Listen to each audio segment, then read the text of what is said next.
So I've known exactly how I wanted to prepare for the school year ever since I decided I wanted to be a teacher.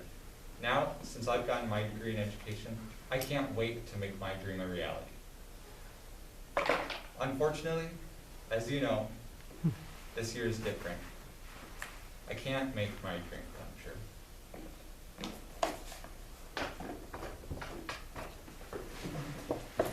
Came, set up the room how I wanted it though. It reminds me that with everything going on, I am still a teacher.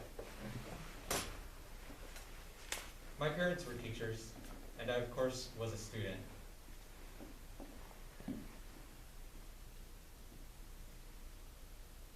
So I know what the first day of school is supposed to look like. This isn't it. Yeah, we meet on Zoom now, and that could maybe be enough for some people, but it isn't for me.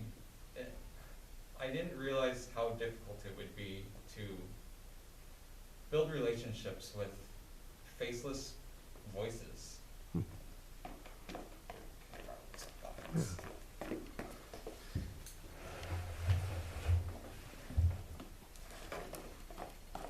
This isn't why I wanted to be a teacher.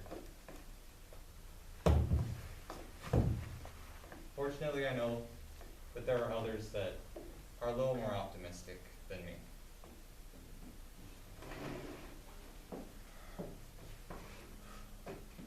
Tell me about how you feel, what you think about the career you chose. It's just crazy. I just really wish we could have had that proper closure. Like when we left that Friday, I had no idea I would not get to hug them again. But with that group of students, I grew with them so much. I'll never forget them. They saw me make all my first mistakes. And that's why we grew so close together.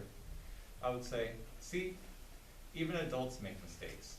So in my classroom, you knew, if you made a mistake, you were just like Miss Mayer. That's just what we do here. Because you're younger, did you feel like you were more prepared for the transition to online? Yeah, so the program we were given to teach with, it looked just like the one that I use for my college courses. You had your modules, you had your quizzes.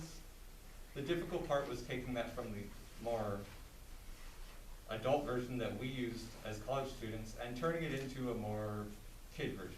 I put color wherever I could. I put emojis all over the website. Just doing everything I could to make it a little bit more kid-friendly and not so that when they logged in they would just think, well, what is this?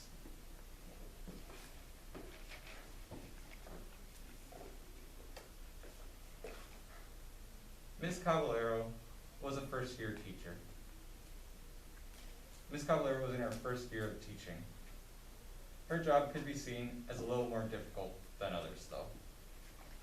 Ms. Caballero was a special education teacher. She understood that her students thrived on set routines and schedules. Unfortunately, COVID-19 shattered those routines and schedules.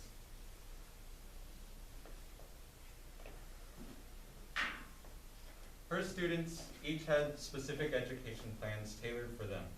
Some students had ADHD, some had autism, and some had speech delays.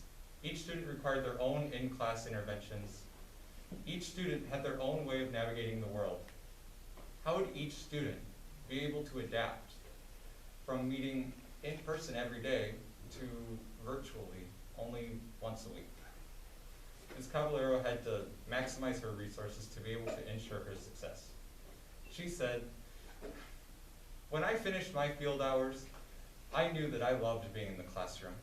Even after this first year, I'm still in love with being in the classroom, even if it's virtual."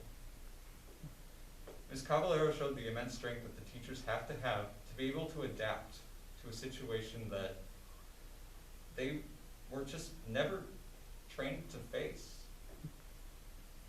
I'm not a teacher, so I don't know exactly what they're going through.